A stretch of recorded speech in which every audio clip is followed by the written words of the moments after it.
Assalamualaikum Baraya, ketemu lagi di Guru Gumbul Channel. Ini adalah episode ke-10. Sekarang kita punya kajian. Kajiannya agak sensitif dari pertanyaan yang dimulai dari sebuah pengalaman. Pengalamannya adalah sebagai berikut. Kawan saya namanya Indra, dia orang etnis Tionghoa, Katolik. Dia punya pengalaman pahit waktu kecil, waktu SD kelas 6. Waktu si mama papahnya tidak bersama dia ditinggal di rumahnya, toko besar di pusat kota di Tasik, toko ban. Nah, pas bulan puasa waktu itu tuh, dia tuh karena lagi ditinggal sama mama papahnya, kan gak ada yang masakin buat dia gitu. Jadi dia hanya dibekelin duit sekian, terus dia harus luntang-lantung nyari makanan sendiri. Pas lagi luntang-lantung nyari makanan sendiri itu ternyata dia gak bisa menemukannya. Itu awal-awal bulan puasa gitu. Jadi nasi padang masih tutup, warung Tegal masih tutup, tukang batagor temannya yang biasa lewat di depan tokonya juga tidak datang, katanya diganti jadi malam hari dagangnya. Kan kesel dia tidak ikut berpuasa, tidak ikut beribadah, tapi dia ikut laparnya.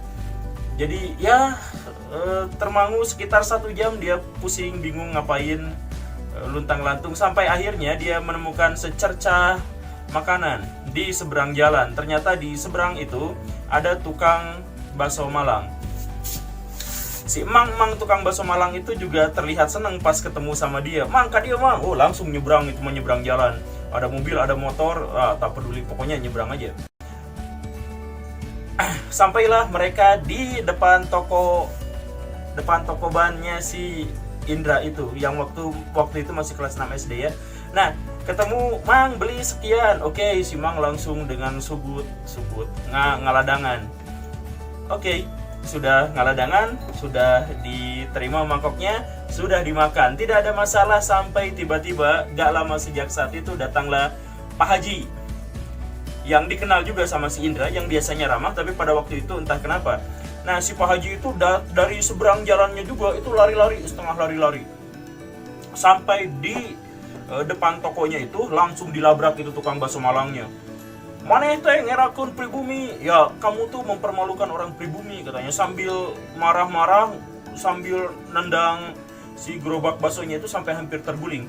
Dimaki-maki seperti itu, si tukang bakso Malangnya kaget, panik, ketakutan, dan akhirnya lari membawa rodanya tanpa menagih uang pada si Indra dan tanpa minta si mangkoknya dikembalikan. Lari saja. Itulah ceritanya. Cerita itu saya tidak akan bahas apakah tindakan yang dilakukan sama si Pak Haji itu salah atau benar. Bukan itu fokusnya. Fokusnya itu adalah sejak saat itulah si Indra punya stereotype dalam otaknya bahwa orang Islam itu beringas, kasar, intoleran. Kan dia non muslim, wajar dong kalau dia nggak ikut puasa dan makan bakso Malang itu. Dan yang tukang bakso Malang itu juga kan muslim, ya wajar juga kan dia nggak ikut makan, dia cuma dagang gitu, ya wajar. Kena apa yang jadi masalah gitu. Itu celetukan dalam benak Indra yang terus-terusan dia pelihara sampai dewasa dan akhirnya bertemu dengan saya. Ketika dia bertemu dengan saya untuk sekian kalinya, akhirnya dia bertanya kepada saya, kan saya muslim, temannya, kenapa orang Islam sampai kayak gitu, apa salahnya? Dan akhirnya muncullah rentetan kejadian-kejadian yang dia ingat, soal pembakaran gereja, soal misa Natal yang dibubarkan sama ormas Islam dan lain sebagainya. Dia selalu, lagi-lagi dia punya stereotype bahwa muslim itu adalah kasar, keras, beringas, tidak toleran pada agama. Pengalaman inilah dan yang memunculkan pertanyaan inilah yang akan kita bahas di episode ini. Apakah agama Islam itu penuh dengan kekerasan? Ya, itu stereotipnya. Sebenarnya kalau misalkan ada orang Islam melakukan kekerasan, itu kan belum tentu karena Islamnya. Mungkin karena dia miskinnya, mungkin karena dia laparnya, mungkin karena pendidikannya yang kurang. Tapi gara-gara dia Islam, maka ketika dia melakukan kekerasan, itu stereotipnya menjadi Islam. Padahal sebenarnya kita bisa ambil aja statusnya adalah karena dia memang lagi lapar gitu. Jadi butuh makan sneaker gitu kan, kalau lagi lapar tuh rese katanya. Nah, tapi apapun itu kan jawaban yang apologis. Jadi kalau misalkan kita mau kaji secara lebih objektif, ada teman saya namanya Tom Anderson. Dia pernah mencoba untuk membuktikan apakah Islam itu adalah agama yang agak keras, yang kasar gitu. Dia menggunakan metode yang sangat ringkas, yaitu aplikasi yang namanya adalah Odin Text. Dari Odin Text itu, jadi gini, Dia masukkan seluruh Quran, Alkitab, Perjanjian Lama, Perjanjian Baru gitu ya, kemudian beberapa kitab suci yang lain. Kemudian dia masukkan kata-kata misalkan membunuh, merusak, kasar, dan lain sebagainya. Dari penggunaan aplikasi yang sangat simpel itu, akhirnya dia temukan bahwa sekitar 53%, bukan 53%, salah pencet, 5,3% isi Perjanjian Lama itu adalah tentang kekerasan. 2,8% Perjanjian Baru itu tentang kekerasan, tentang kekasaran, tentang bunuh-bunuhan. Dan 2,1% kandungan di dalam Al-Quran itu isinya adalah soal bunuh-bunuhan, soal kekerasan. Jadi yang semula dia berpikir tentang Islam adalah agama kekerasan, ternyata dia menemukan bahwa dalam teks kitab suci yang lain juga kekerasan itu juga cukup tinggi. Bahkan yang paling tinggi di Perjanjian Lama, yang dipegang sama orang-orang Yahudi sekarang. Ya dipegang juga sama orang Kristen, tapi orang Kristen kan menganggap Perjanjian Lama itu hanya sebagai loncatan untuk memahami Perjanjian Baru kan gitu ya. Nah di Perjanjian Baru juga ternyata ada 2,8% gitu. Jadi apakah secara internal Islam mengajarkan kekerasan? Iya. Iya dalam tanda kutip. Kalau misalkan misalkan Al-Baqarah ayat 191 yang soal bunuh, ya kan seperti itu.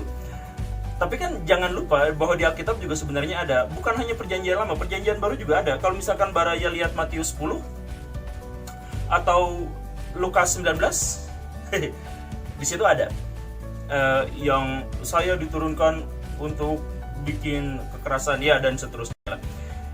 Maksud saya bukan membawa-bawa agama, semua agama itu membawa kekerasan, tapi maksud saya agama itu bahkan yang dianggap damai sekalipun itu sebenarnya ada teks-teks yang mengandung kekerasan yang itu sebenarnya tidak akan memicu kekerasan kalau tidak ada variabel-variabel yang lain. Hindu dan Buddha, apakah Hindu ada teks kekerasannya di dalam kitab sucinya? Oh, Mahabharata itu 100% tentang kekerasan, tentang perang, tentang legitimasi dewa-dewa untuk melakukan kekerasan pada musuh. Saya sangat suka Mahabharata, saya sangat suka Bhagavad Gita, dan saya menganggap ajaran kekerasan di situ bukan sebagai ajaran kekerasan yang destruktif, tetapi ini adalah bagian dari kebijaksanaan. Dan apakah ini benar-benar ajaran kekerasan atau bisa ditafsirkan yang dengan ajaran ditafsirkan untuk menjadi lebih lembut? Yang saya tahu hanya Mahatma Gandhi saja yang menyebut Mahabharata dan Bhagavad Gita itu sebagai ajaran kekerasan yang esensinya adalah ajaran untuk mengajak perdamaian. Saya, ya tentu saja wawasan saya terbatas, tetapi sepengetahuan saya hanya Mahatma Gandhi yang menyatakan seperti itu. Nah, jadi kesimpulannya adalah kalau misalkan agama itu dilihat apakah secara internal ada ajaran kekerasannya, iya, itu ada, tetapi sekali lagi kita harus bandingkan dengan variabel yang lain. Kita harus datangkan variabel yang lain dan kita jangan terjebak pada stereotip. Teks-teks agama yang mengandung kekerasan itu kenapa bisa ada? Bukan karena dia menginginkan, bukan karena visi dari agama itu memang kekerasan, tetapi nafas zamannya. Jadi salah satu kelemahan terbesar orang zaman sekarang dalam memahami teks agama di masa lampau itu adalah menghakimi peristiwa-peristiwa masa lalu, kejadian-kejadian masa lalu dengan kriteria, dengan hukum yang zaman sekarang. Itu salah besar. Kalau misalkan Baraya belajar sejarah, ini adalah kerancuan. Jadi tidak bisa seperti itu. Nah, tapi ya kita masuklah ke dalam bahasan yang lebih teknis. Di Indonesia, apakah di Indonesia orang-orang Islam menjadi lebih intoleran, menjadi lebih keras, menjadi lebih kasar, menjadi lebih beringas, menjadi lebih tidak simpati pada orang non-muslim? Semakin hari semakin iya. Kalau misalkan lihat data di Komnas HAM itu dari tahun 2016 ada sekitar 70-an, 80-an, naik ke 2017 itu udah hampir 100, dan 2018 udah lebih dari itu. Tetapi Baraya kalau misalkan melihat dari sudut pandang yang lebih positif, saya pengen mengajak Baraya pada sudut pandang yang lebih positif sekarang.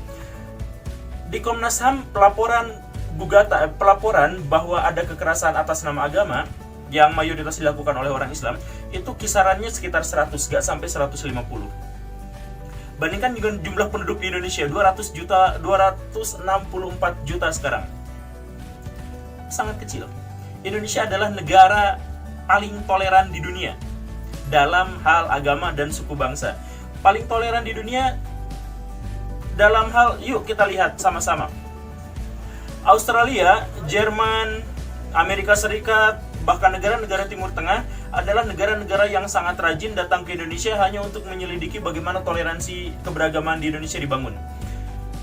Jadi walaupun Baraya sekarang melihat data fakta bahwa Komnas HAM itu menyebutkan begitu banyak tentang kekerasan beragama, tetapi jumlahnya sangat sedikit dibandingkan dengan proporsi jumlah wilayah Indonesia yang sangat luas dan jumlah penduduknya yang sangat banyak.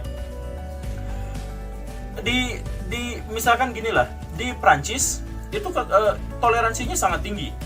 Di Inggris toleransinya sangat tinggi, di Amerika Serikat toleransinya sangat tinggi, tapi toleransi mereka itu toleransi yang ngecit, yang pakai jalur licik. Kenapa?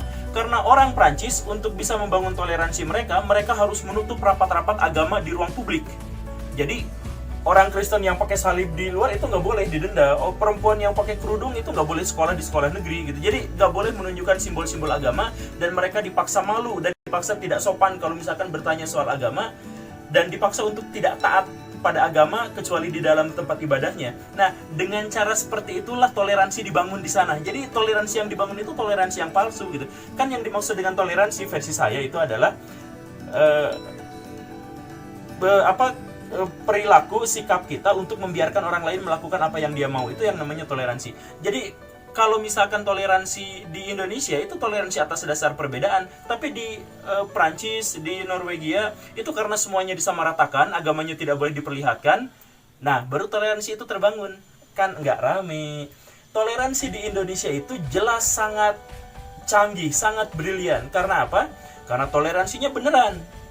Orang Islam taatnya beneran, orang Kristen di Indonesia taatnya beneran, tapi semuanya toleran. Dan hanya sedikit, ya walaupun meningkat, tapi sangat sedikit kasus kekerasan atas nama agama. Kalau misalkan Baraya masih menggadang-gadang bahwa ada bom di hari Natal terhadap gereja Anu, bahwa ada gereja yang dibakar oleh orang Islam dan sebagainya, oke, silakan Baraya pegang data itu, pegang fakta itu, tetapi jangan lupa juga bahwa di Indonesia setiap Natal ada ribuan orang Banser NU yang jaga tempat ibadah orang Kristen. Gereja, susah amat saya ngomong gereja.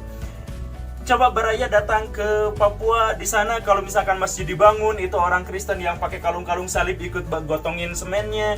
Kalau ada orang Kristen yang lagi ngebangun gereja itu orang-orang Islam ngasih bantuan makanan apa di situ. Toleransi di Indonesia itu seperti itu. Baraya datang ke Kalimantan, Baraya datang ke Maluku. Di Maluku juga seperti itu. Sejak peristiwa Ambon yang dulu sangat mencekam itu, sekarang toleransi di sana sangat baik. Coba Baraya datang ke Jakarta, ke dekat Monas, di situ ada Istiqlal yang sangat megah itu. Kalau Jumatan itu parkirnya di katedral karena sebelahan. Kalau misalkan lagi hari Minggu, itu orang-orang Kristen yang bawa mobil ke gerejanya itu nyimpan mobilnya di Istiqlal karena penuh kan di katedralnya. Apakah ini bukan wujud dari toleransi? Kalau misalkan di gereja memang ada yang dibom sama orang Islam, maaf, jangan lupa juga bahwa ada orang Islam yang mengorbankan dirinya sampai meninggal untuk menyelamatkan jemaat gereja. Waktu jemaat gereja mau dibom, dia langsung bawa bomnya keluar, awas orang ini, dan dianya meninggal di situ. Ya, sekali lagi saya tidak akan dan tidak bisa memungkiri fakta-fakta bahwa kekerasan atas nama agama di Indonesia itu makin lama makin meningkat. Tapi mari kita lihat dalam sudut pandang yang lebih positif dan optimistis. Indonesia umurnya baru 70 tahunan. Untuk ukuran negara ini sangat muda, sangat belia, masih sangat dini. Amerika Serikat di usia yang seperti itu masih kacau balau. Bahkan sampai detik ini, negara yang katanya paling demokrasi di dunia itu, mereka menerapkan toleransi dengan cara yang tadi itu, sekularisme. Jadi setiap orang agama nggak boleh ketahuan agamanya. Tapi sampai sekarang masih ada restoran khusus orang kulit putih. Masih kemarin waktu Donald Trump menang itu, ada supremasi kulit putih demonstrasi merayakan kemenangannya karena supremasi kulit putih, orang yang hitam, orang yang kulit berwarna jelek-jelek semua versi mereka. Masih banyak yang seperti itu. Bahkan piala Oscar sampai sekarang juga belum pernah didapatkan sama orang yang hitam-hitam. Semuanya masih putih. Obama itu baru kemarin orang kulit hitam pertama yang di Amerika Serikat. Nah, itu katanya negara yang paling demokrasi dan umurnya sudah hampir 500 tahun. Dilihat dari sudut pandang itu, dilihat dari perspektif kronologis itu, maka Indonesia adalah salah satu negara yang patut dibanggakan atas toleransinya. Dan di Indonesia ada lebih dari 200 juta muslim. Artinya apa? Artinya kalau misalkan Baraya lihat ISIS yang sangat kacau itu, ya anggota ISIS dari Indonesia berapa sih? 16 orang, 17 orang, 25 orang. Ya tapi yang tidak ISISnya itu jutaan. Oke lah Baraya ngelihat ada gereja yang dibakar, tapi gereja yang diizinkan sama pemerintah yang itu pasti muslim pemerintahannya, yang ininya itu kan lebih banyak lagi gitu. Jadi saya pengen mengajak Baraya pada sudut pandang yang lebih optimistik dan positif. Baraya, kita belum jawab pertanyaan yang sesungguhnya dari Indra tadi, kenapa orang-orang Islam makin beringas. Dan jangan dibantah kalau misalkan Islam makin beringas, karena memang datanya juga kita dari tahun ke tahun naik. Kita akan bahas itu di episode selanjutnya. Saya mohon maaf, episode ini hanya untuk memberikan pandangan kepada Baraya bahwa jangan terlalu terbawa pada stereotype, jangan terlalu negative thinking, karena kita tetap menjadi salah satu negara paling toleran di dunia dan menjadi contoh yang baik buat negara-negara yang lain, khususnya Timur Tengah dan negara-negara demokratis di Barat. Itu saja. Kalau misalkan Baraya mau bekerja sama dengan saya dengan sebaik-baiknya, silahkan di-subscribe, dan kalau misalkan bisa di-share yang bagian ininya untuk memberi optimisme kepada sebanyak mungkin orang dan agar mereka termotivasi untuk bisa mempertahankan semangat toleransi yang sangat luar biasa di Indonesia itu. Saya Guru Gembul, selamat datang ya, selamat. Saya Guru Gembul, kita ketemu lagi di episode selanjutnya. Assalamualaikum warahmatullahi wabarakatuh.